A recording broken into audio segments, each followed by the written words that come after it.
کیوں یہ لوگ مجھے چین سے سانس نہیں لینے دے رہے؟ یہ لوگ مجھے پاگل کر رہے ہیں یار۔ اس کے لہجے میں بے حد تھکن اور بیزاریت تھی۔ نظر نے گہرا سانس لیا تھا، پھر اسے سمجھانے والے انداز میں کہنے لگا، تم واپس آؤ، اپنے اپارٹمنٹ مت جانا، وہاں بھی رپورٹرز ہیں۔ یہ اب تمہارا کام نہیں ہے، میں تمہارا مینیجر ہونے کے ناطے واجد کے اسٹیٹمنٹ کو خود رد کر دوں گا۔ بات تم پر نہیں آئے گی، کچھ نہیں ہوگا، بھائی ہے نا تمہارے ساتھ۔ ابھی تم یہ سوچو کہ کہاں جاؤ گی، رپورٹرز کی نگاہوں سے کہیں دور چھپ جاؤ، ان کے سامنے آنے کی غلطی قطعاً نہیں کرنا۔ اس کا لہجہ دوسری جانب بے حد نرم تھا، اسے اپنے تنے اعصاب ڈھیلے پڑتے محسوس ہو رہے تھے۔ اس نے چند پل سر اسٹیئرنگ پر ٹکا کر کچھ سوچنا چاہا، وہ اس وقت کہاں جا سکتی تھی؟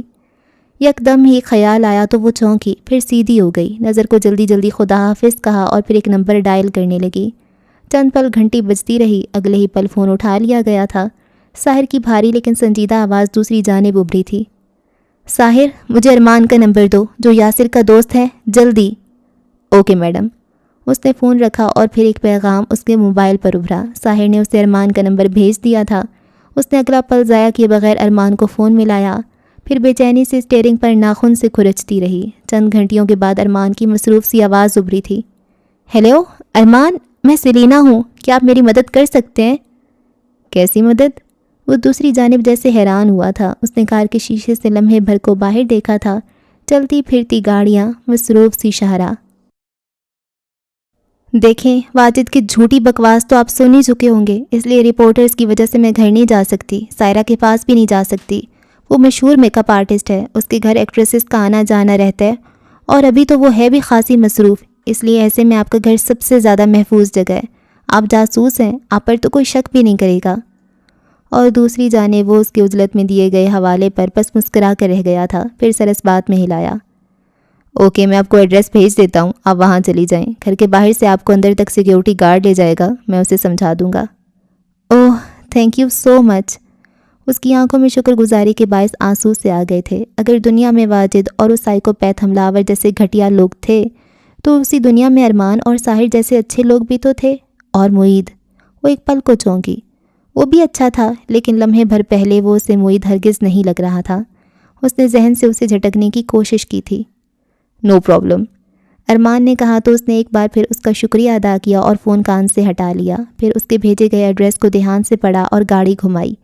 ساتھ ہی اس نے آنکھوں پر سیاہ چشمہ بھی چڑھا لیا تھا، کوئی اسے پہچان نہ لے، بس اسی لیے۔ ارمان کا گھر یہاں سے دور نہیں تھا، ایک خاموش اور پرسکون سی کالونی میں قطار در قطار اپر مڈل کلاس کے بنگلے موجود تھے۔ وہ آس پاس متاثر نگاہوں سے دیکھتی گاڑی آگے بڑھا لائی تھی، پھر ایک جگہ اس نے کار روک دی، کار کا اگلا دروازہ کھول کر باہر نکل آئی، موبائل نگاہوں کے سامنے کر کے اس ایڈریس کو کنفرم کرنا چاہا۔ اسی پر سیکیورٹی گارڈ نے دروازہ کھولا تو وہ 2 قدم پیچھے ہٹی۔ آپ سیلینا میڈم ہیں؟ اس نے پوچھا تو اس نے سر ہلایا، وہ اب آہنی دروازہ دھکیل کر کھول رہا تھا۔ اپنی کار اندر لے آئیں، مجھے ارمان سر نے بتا دی ہے۔ اس نے سر ہلایا اور پھر کار گھر کے اندر پتھریلی روش تک لے آئی۔ چھوٹا سا سبز بیلوں سے ڈھکا بنگلہ روشنیوں سے جگمگا رہا تھا۔ اس نے پلٹ کر گارڈ کی جانب دیکھا، وہ اب اسے داخلی دروازے سے لیے گھر کے اندر بڑھ رہا تھا۔ اس نے آس پاس نگاہ دوڑائی اور پھر لاؤنج کے صوفوں تک آتے آتے وہ چونک سی گئی۔ وہاں سردار براجمان تھے، اس کا منہ حیرت سے کھل گیا تھا۔ دادا نے بھی چونک کر چہرہ اٹھایا اور حیران ہوئے۔ دادا، آپ یہاں؟ آنکھوں میں خوشی کی الوہی سی چمک ابھری تھی، اسے اپنا ہر زخم جیسے بھولنے لگا تھا۔ سردار اٹھ کھڑے ہوئے تھے، پھر آگے بڑھائے، وہ خوش بھی تھے اور شدید حیران بھی۔ بیٹے آپ یہاں؟ اوہ ارمان! اور پھر اسے اگلے ہی پل بے تحاشا رونا آیا تھا، لیکن وہ نہیں روئی۔ وہ سردار کو پریشان نہیں کرنا چاہتی تھی، وہ انہیں اپنے ساتھ لیے لاؤنج میں چلی آئی تھی۔ دادا، میں نے آپ کو بہت مس کیا تھا، لیکن آپ یہاں کیسے؟ یاسر ہاسپٹل میں ہے نا، میں بس چند لمحے پہلے ہی ہاسپٹل سے آیا ہوں، اسے ریکور ہونے کے لیے مزید 1 ہفتہ درکار ہے، زخم ابھی نم ہے، چلنے پھرنے پر کھل سکتا ہے۔ ارمان مجھے ہسپتال میں نہیں رکھنا چاہتا تھا، اور اتنا لمبا سفر بھی روزانہ میرے لیے مناسب نہیں تھا، اس لیے میں اس کے گھر رہ رہا ہوں۔ انہوں نے نرمی سے کہا تھا تو اس نے سر ہلایا، پھر شرمندگی سے ان کی جانب دیکھا۔ آپ کو بھی لگتا ہوگا نا کہ یاسر کو ایسی حالت تک پہنچانے کی ذمہ دار میں ہوں؟ اس نے اداسی سے مسکرا کر کہا تو دادا نے ناسمجھی سے اس کی جانب دیکھا۔ سفید شفاف سے کرتا شلوار میں ملبوس، خوبصورت آنکھوں پر اینک جمائے اور باوقار انداز میں اسے نرمی سے دیکھتے ہوئے وہ کتنے اچھے لگ رہے تھے۔ نہیں، اسے تو حملہ آور نے اس حالت تک پہنچایا ہے۔ اور وہ چند پل ان کے جواب پر سن سی بیٹھی رہی تھی، پھر یکدم ہنستی، آنکھوں میں ڈھیروں نمی اترنے لگی تھی۔ اس سارے عرصے میں سائرہ کے بعد دادا دوسرے انسان تھے جنہوں نے اس کا کوئی قصور نہیں نکالا تھا۔ وہ ہنستی جا رہی تھی، پھر سر ہلانے لگی۔ واقعی اسے میں نے ایسی حالت تک نہیں پہنچایا، وہ تو حملہ آور تھا۔ اوہ دادا، میں نے یہ کیوں نہیں سوچا؟ میں پچھلے کئی دنوں سے خود کو مورد الزام ٹھہرا رہی ہوں۔ سردار نے نرمی سے مسکرا کر اس کے سر پر ہاتھ رکھا تھا۔ وہ ان کے انداز پر پگھل ہی تو گئی تھی۔ وہ اب نرمی سے اس کا سر سہلا رہے تھے۔ آپ اس عمر میں بھی اتنے ہینڈسم ہیں دادا، اپنے کالج کے زمانے میں تو لڑکیاں آپ پر مرتی ہوں گی۔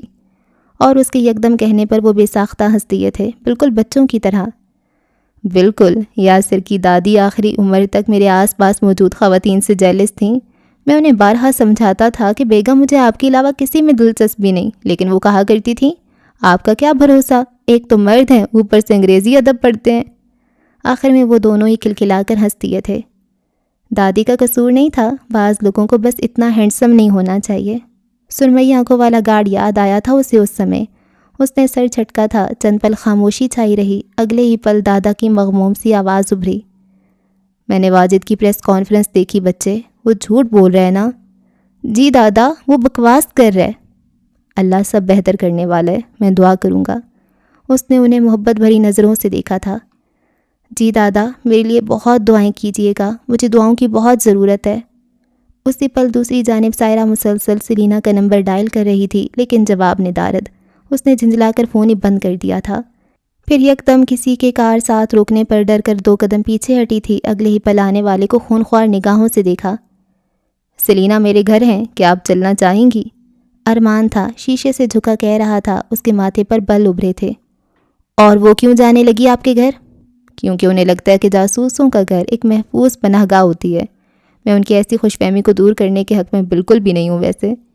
وہ مسکراہٹ دبائے کہہ رہا تھا۔ سائرہ نے اسے تب کر دیکھا۔ آپ جھوٹ بول رہے ہیں۔ آپ جانتی ہیں میں جھوٹ نہیں بول رہا، میں جھوٹ نہیں بولتا۔ اور اب کہ اس کے نرمی سے کہنے پر وہ ذرا دھیمی ہوئی تھی، پھر چہرہ کھڑکی پر جھکایا، مشتبہ نگاہوں سے اس کا وجی چہرہ دیکھا۔ آپ واقعی جھوٹ نہیں بول رہے؟ میری آنکھوں میں دیکھیں، کیا آپ کو لگتا ہے کہ میں آپ سے ایسے حالات میں جھوٹ بولوں گا؟ میں جانتا ہوں وہ آپ کی پکی سہیلی ہیں، آپ کو ان کی فکر ہوگی۔ اور اس کے ایسے کہنے پر اس کا رہا سہا غصہ بھی جھاگ کی مانند بیٹھ گیا تھا۔ اگلی ہی پل ارمان نے آگے ہو کر دوسری جانب کا دروازہ کھولا تو وہ خاموشی سے اندر بیٹھ گئی۔ اگلے ہی پل وہ کار لیے زن سے آگے بڑھ گیا تھا۔ چند پل کار میں گہری خاموشی چھائی رہی۔ تھینک یو، اس نے کہا تو وہ چونکا، حیرت سے گردن گھما کر اس کی جانب دیکھا۔ کس لیے؟ میری دوست کو ایسے حالات میں پناہ دینے کے لیے، باوجود اس کے کہ جاسوسوں کی پناہ گاہیں مشکوک ہوتی ہیں۔ اور وہ بھی اختیار کہکا لگا کر ہنس پڑا تھا۔ سائرہ نے بھی مسکرا کر سر جھٹکا تھا۔ آپ کی دوست اتنی سمجھدار ہیں تو اس میں ہم معصوم جاسوسوں کا کیا قصور؟ اتنے بے قصور بھی نہیں ہوتے آپ لوگ۔ وہ اس کی بات پر مسکرایا تھا۔ وہ سلینا جیسی بے وقوف نہیں تھی، وہ زیرک لڑکی تھی۔ اس سے لوگوں کو ان کے الفاظ لوٹانے آتے تھے۔ مجھے واجد حسن سے اتنی گھٹیا پن کی امید نہیں تھی، بہت ہی گرا ہوا انسان ثابت ہوا ہے وہ۔ کچھ پل بعد اس نے تلخی سے کہا تو ارمان نے تائیدی انداز میں سر ہلایا، پھر موڑ کاٹا۔ ایسا ہی ہے، وہ ایسا ہی کچھ کرنے کا ارادہ رکھتا تھا شروع سے۔ ہمارے پاس اطلاعات موجود تھیں، لیکن مجھے یہ نہیں پتا تھا کہ وہ اس حد تک جائے گا۔ کسی انسان کی زندگی کے متعلق خود ہی سچ جھوٹ بول کر فیصلہ کر لے گا، اس نے سنجیدگی سے کہا تو سائرہ نے کسیب سی سانس خارج کی۔ ارمان نے چہرہ ہلکا سا موڑ کر اس کے فکر مند چہرے کو دیکھا تھا۔ سلینا کی وجہ سے پریشان ہے؟ ہاں، اس نے سر ہلایا، بہت پریشان ہوں اس کی وجہ سے۔ سب ٹھیک ہو جائے گا۔ سائرہ نے اس کی جانب چہرہ بھیجا تھا۔ کیسے پتا آپ کو؟ مجھے تو لگتا ہے اب کچھ بھی ٹھیک نہیں ہوگا۔ وہ ہلکا سا مسکرایا تھا۔ کار اب پرسکون سی کالونی کی صاف ستھری کشادہ گلیوں میں داخل ہو رہی تھی۔ میں روزانہ ایسے کیسز دیکھتا ہوں جن کا نہ سر ہوتا ہے نہ پیر، بالکل بے ڈھنگے کیسز ہوتے ہیں۔ بعض اوقات انسانیت سے گرے ہوئے اور بعض اوقات کسی ذہین قاتل کی خوفناک گتھیاں راتوں کی نیندیں اڑا دیتی ہیں۔ لیکن اس سب میں ہم جاسوس لوگ امن کا دامن ہاتھ سے جانے نہیں دیتے۔ اگر ہم کیس کی ساخت دیکھ کر متاثر ہو جائیں اور اسے کوشش کیے بغیر ہی بند کر دیں تو کبھی کوئی مجرم پکڑ میں نہیں آئے۔ لیکن ایسا نہیں ہوتا۔ گتھیاں وہیں سے سلجھتی ہیں جہاں سے الجھی ہوں۔ ہر کیس کا ایک سرا ہوتا ہے، امید کا سرا، اور وہ ہمیں چھوڑنا نہیں ہوتا۔ اس لیے آپ پریشان مت ہوں، سلینا کو کچھ نہیں ہوگا، ان کے معاملات حل ہو جائیں گے، جلد یا بد دیر۔ وہ اب کار گھر کے اندر روک رہا تھا۔ وہاں سیلینا کی کار پہلے سے موجود دیکھ کر سائرہ نے اس کی جانب دیکھا تھا۔ ارمان نے مسکرا کر کندھے اچکائے۔ آپ اتنے بھی برے نہیں ہیں، ہاسپٹل کے باہر پروپوز کرنے کے علاوہ۔ اور وہ کار سے باہر نکل گئی تھی، لیکن پیچھے ارمان کا کہکا سن چکی تھی۔ گھر سے اب ملنے ملانے کی آوازیں آ رہی تھیں۔ وہ جیب میں چابی اڑستا گھر کے اندر چلا آیا تھا۔ سیلینا اور سائرہ گلے لگی ہوئی تھیں۔ وہ دونوں تیز تیز بول بھی رہی تھیں۔ واجد کو گالیاں اور ماریا کو کوسنے دے رہی تھیں۔ وہ سکون سے سردار کے ساتھ آ بیٹھا تھا، پھر ان کے پیچھے صوفے کی پشت پر ہاتھ پھیلائے ان کی جانب ہلکا سا جھکا بھی۔ بڑی، آپ کو یہ خوبصورت والی فیشن آئیکن ٹائپ کی بہو منظور ہے؟ دادا نے اس کی جانب حیرت سے دیکھا تھا، پھر اس کی جانب ہلکا سا جھکے۔ بڑی، میں نے سن رکھا ہے یہ فیشن آئیکن لوگوں کی بےعزتی بڑی بے رحمی سے کرتی ہے۔ اس نے سر ہلایا تھا۔ بڑی، ایک دفعہ بےعزتی ہو چکی ہے۔ سردار ہنس دیے تھے۔ تھپڑ تو نہیں کھا لیا کہیں؟ کھاتے کھاتے رہ گیا۔ دادا کا کہکا ابھرا تو وہ دونوں ان کی جانب چونک کر دیکھنے لگیں۔ ارمان بمشکل مسکرایا تھا۔ کیا کر رہے ہیں بڑی، مروائیں گے کیا؟ اس نے دبی آواز میں پوچھا تو سردار نے سر ہلا دیا۔ سوری بڑی۔ وہ دونوں اب تک ایک دوسرے سے باتیں کر رہی تھیں اور وہ دونوں ان دونوں کو ایسا کرتے ہوئے دیکھ رہے تھے۔ ایک فین بوائے تھا اور دوسرا محبت میں مبتلا تھا۔ ان کا علاج نہیں تھا۔ اوکے جی، تو اس ایپیسوڈ کو یہاں پہ ختم کرتے ہیں۔ اور واجد نے ڈیورس دے دیا ماریا کو، اور وہ خود سے پریس کانفرنس کر کے جی کہہ رہے کہ سیلینا سے میں شادی کروں، حالانکہ سیلینا نے اس کو صاف منع کر دیا تھا اور بے عزت بھی کیا تھا۔ بڑا ہی کوئی ڈھیٹ ہے۔ اور وہ ماہر نفسیات وہ کہتا ہے کہ اس کا کوئی کلائنٹ ہے، اس کا پیشنٹ ہے جو کہ ایسے کام کرتا ہے اور وہ اس کے بارے میں بتا نہیں سکتا۔ مے بی وہ خود ہی ہو۔ زیادہ تر تو چانسز یہی ہیں، وہ جو عجیب سا ٹھنڈا سا ہو جاتا ہے جب اس کی آنکھوں میں ٹھنڈ آ جاتی ہے، تو مے بی وہ خود ہو۔ اور سیلینا بیچاری نئی سے نئی مصیبت میں پھنسی رہتی ہے۔ وہ بیچاری چپ کر کے اپنا کام کرنا چاہتی ہے، لیکن دنیا کا ہر بندہ اس سے پنگے لے رہا ہے بیچاری۔ اور ہاں، وہ پریشان ہے، اسے کچھ سمجھ نہیں آ رہا۔ ایک تو وہ یاسر کی اماں بھی اسے باتیں سناتی رہتی ہے، تمہاری وجہ سے ہوئے۔ تمہاری وجہ سے کیسے ہوا ہے؟ وہ باڈی گارڈ ہے، اس نے پروٹیکٹ کرنا ہے، اور اس پروٹیکشن میں اس پہ بھی حملہ ہو سکتا ہے، تو اس کا کام ہی ایسا ہے نا۔ اور دادا مزے کے کریکٹر ہیں، مزہ آتا ہے جب دادا آتے ہیں، تو بہت پازیٹیو سے ہے نا۔ اور ارمان نے سائرہ کو پرپوز کر دیا ہے۔ صحیح ہے، ان کی لو سٹوری چل پڑی ہے، اچھی بات ہے۔ اور کیا ہوا ہے؟ یاسر نے فی الحال کچھ ایسا سین نہیں کیا، وہ چپ ہی ہے بس۔ اگلی ایپیسوڈ میں ہوتی ہے ملاقات، رکھیں دعاؤں میں یاد۔ اللہ حافظ۔